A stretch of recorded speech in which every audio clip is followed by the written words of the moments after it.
저는 대성쌤이 이렇게 트렌드에 민감하신 분인 줄 몰랐어요. 오늘도 트렌드 코리아 한 가지 주제를 갖고 오셨더라고요. 예. 나노사회. 나노사회가 뭡니까? 나노라는 거는 10억 분의 1 아주 미세한 것을 뜻합니다. 그래서 나노사회라는 거는 공동체가 모래알처럼 흩어진 사회를 뜻합니다.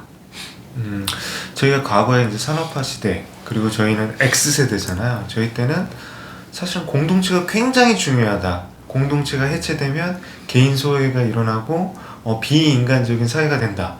그렇게 이제 주장들을 하셨단 말이에요. 근데 현재의 나노사회는 이것과는 조금 틀린 것 같아요. 공동체가 느슨해지지만 오히려 공동체가 확장될 수 있고 개인의 가치와 개인의 생각이 존중받을 수 있다. 이런 맥락에서 이해하고 있거든요.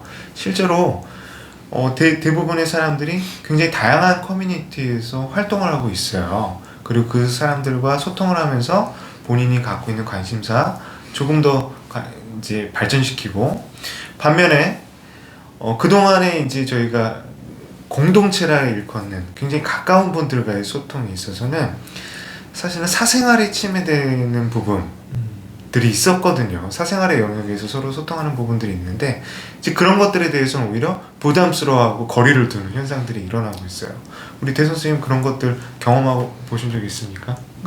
지금은 이제 트렌드 미세화라는 이 말을 쓰더라고요. 그래서 이런 예를 들면 커피 한 가지만 해도 이제는 커피 원두의 종류부터 마시는 방법부터 어느 장소에 가는 것까지 사람들의 취향이 존중되는 시대잖아요. 그래서 이런 어느 집단이든 간에 이제는 각각의 개인의 아까 말씀하신 것처럼 취향이나 기호를 되게 소중히 하고, 또 역할조차도 이제는 각각이 쪼개져서 일을 하고 또 필요에 따라 같이 협업하는 그런 사회가 된 게 아닌가 싶습니다. 그러니까 예전에는 이런 것들이 있었어요. 가족이 모이거나 커플들이 데이트할 때 각자 핸드폰 한다라고 했었어요. 그리고 그거를 되게 어떻게 보면 이 부정적으로 바라본 측면도 있었거든요. 근데 요즘은 이런 생각도 들어요.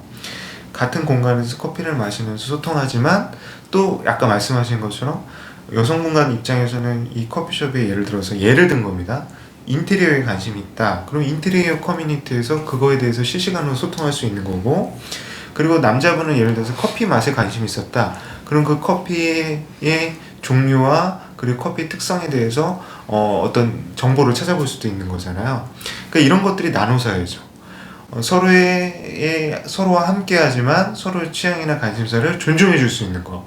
그리고 이제 이런 느슨한 결합은 산업 현장에서도 많이 일어난다는 거죠. 우리가 이제 플랫폼 노동자들을 한번 보시면 될 것 같아요.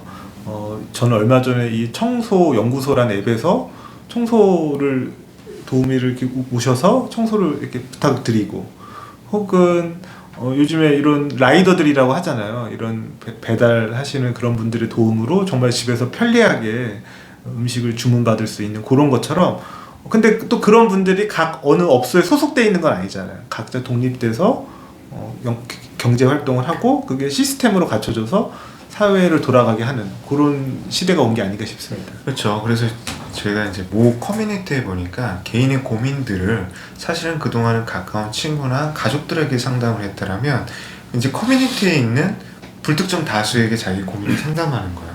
그러니까 그게 이제 현실 속에서 이제 예를 들면 부모님들한테 말씀을 못 드리는 거예요. 그리고 부모님의 충고나 어떤 권유에 대해서는 거부감이 생깁니다.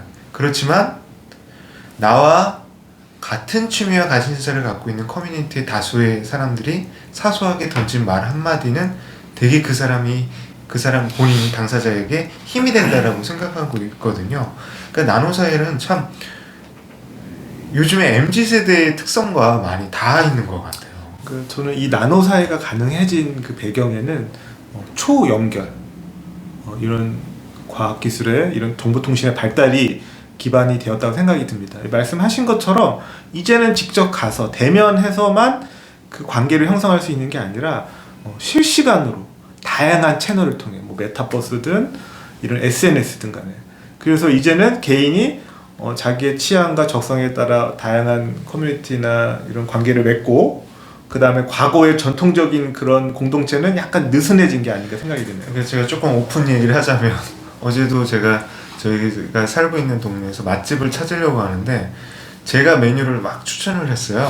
근데 가족들이 다 저마다 자기가 속한 커뮤니티에서 추천을 받고 그리고 메뉴를 내놓더라고요. 근데 그렇게 생각해 보니까 제가 미처 몰랐던 맛집도 갈 수 있는 계기가 되었었거든요. 지금 이제 나노 사회라는 거는 과거의 공동체 중심의 사회와 이제 완전히 단절되어 있거나 반대되는 거라고 생각하지 않아요.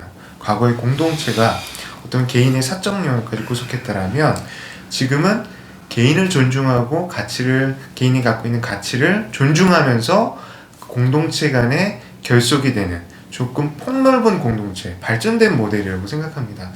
요즘 디지털 기술이 많이 발전했잖아요. 이런 나노 사회의 모습 어디서 볼 수 있을까요? 저는 이 온라인 커뮤니티가 다양해졌다. 그리고 게임도 다양해졌다. 그리고 이런 메타버스 공간도 다양해지고 메타버스. 예, 그래서 자신의 기호랑 취미랑 뭐 여러 가지 이런 관심사를 공유할 수 있는 공간들이 다양해졌고 저는 이 나노 사회와 함께 파편화라는 말이 있더라고요. 그래서 각각의 개인은 파편화되어 있지만 또 때에 따라서는 이산집합을 하면서 그렇죠. 그 커뮤니티를 형성한다는 그런 특징이 있다고 생각이 듭니다. 그 메타버스에서는 이제 그 최근에 나왔던 주만지 영화 한번 보셨어요? 예. 소녀가 그 주만지 세상 속에서는 우락부락한 근육맨이 되고 그리고 소심한 남학생이 아주 굉장히 리더십이 많은 여학생이 여자 어른이 되고 그런 모습들을 경험을 하게 되잖아요. 사실은 우리 한 명의 인간 속에서도 그 인간의 저에게도 다양한 모습이 있잖아요. 근데 메타버스에서는 기존의 나의 모습에 대한 편견이나 선입견 없이 새로운 내가 될 수 있고 그리고서 그 속에서 다양한 사람들과 소통을 할 수 있거든요. 그러니까 그런 모습들이 사실은 앞으로 굉장히 다양해질 거예요. 그래서 이제 제가 말씀드리면 한 사람이 하나의 메타버스에서 활동하는 게 아니더라고요. 여러 개의 메타버스에서 자신을 나타내고 꾸미죠. 그리고 그 속에서 본인의 아이덴티티를 찾아가고 자존감을 높이는 것 같아요. 나노사의 앞으로의 모습 어떻게 될 거라고 생각하세요? 그러니까 저는 앞으로 점점 개인의 취향이나 이런 프라이버시가 강화되면서 개인이나 파편화 될 수 있지만 또 사람이 이중적인 욕구가 있어요. 소속되고 싶고 관계를 맺고 싶은 그런 것들은 이런 초연결 사회에 맞춰서 다양한 커뮤니티, 온라인 커뮤니티나 이런 소통 채널을 통해 연결이 될 것이다. 그래서 파편화되었지만 연결된 사회가 될 것이다. 맞습니다. 그래서 지금 앞으로 이제 쇼핑이나 이제 어떤 교육에 있어서도 맞춤형 쇼핑, 맞춤형 교육이 더더욱 강화될 것 같아요. 그리고 그 속에서 사람이 갖고 있는 사회적 존재로서의 소통, 교류하고자 하는 그런 마음들이 있을 거거든요. 그런 것들이 이제 맺어지는 어떤 공간이 마련될 거라고 생각됩니다. 그래서 이제 그런 부분들에 있어서 우리 사회가 갖고 있는 이제 어떻게 보면 결속력은 약해진 듯 보이지만 굉장히 강하게 발현이 될 수 있거든요. 최근에 이제 우크라이나 사태라고 표현하나? 이 사태를 보면서 저는 각각의 개인들이 갖고 있는 힘들을 느꼈거든요. 세계 각국에서 우크라이나를 응원하고 그리고 그분들을 어떻게 실질적으로 지원할 수 있느냐 실행까지 가는 단계를 보면서 과거에 갖고 있었던 개인의 그리고 공동체와는 다른 힘을 느꼈습니다. 이제 공동체가 사실은 범지구적으로도 작용할 수 있는 거잖아요. 기존의 수속을 벗어나서 이제 국가 차원의 예를 들면 좀 BTS도 생각이 나요. 아미라고 하는 소속감을 갖는 그런 조직이 생긴 것처럼 이제는 정말 파편화되었지만 또 합쳐질 때는 범지구적으로 합쳐질 수 있다. 이런 생각이 듭니다. 그러니까 결국은 같이 가야 되는 거네요. 예. 자, 앞으로의 나노사회 굉장히 기대하면서 우리 대성 선생님 마지막 또 명언으로 마무리를 해주시죠. 글쎄요. 갑자기 명언은 모르겠고요. 모래 아래 한번 비유를 해주세요. 우리가 모래가 많이 흩어져 있지만 그걸로 아름다운 모래성부터 다양한 조각을 만들 수 있잖아요. 우리 사회가 앞으로 흩어지지만 또 아름다운 그런 형상을 이루어갔으면 좋겠습니다. 네, 저도 이제 우리 대성 선생님 모래알 얘기를 했으니까 모래알로 만든 성은 사실은 파도에 무너집니다. 근데 그 무너진다라고 생각할 수 없거든요. 계속 다양한 모양을 만들어갈 수 있습니다. 우리 개인은 그 모래이자 하나의 모래성도 될 수 있고 하나의 조각상도 될 수 있고 다양한 구조물이 될 수 있는 거잖아요. 앞으로의 나노사회 정말 기대하겠습니다. 감사합니다.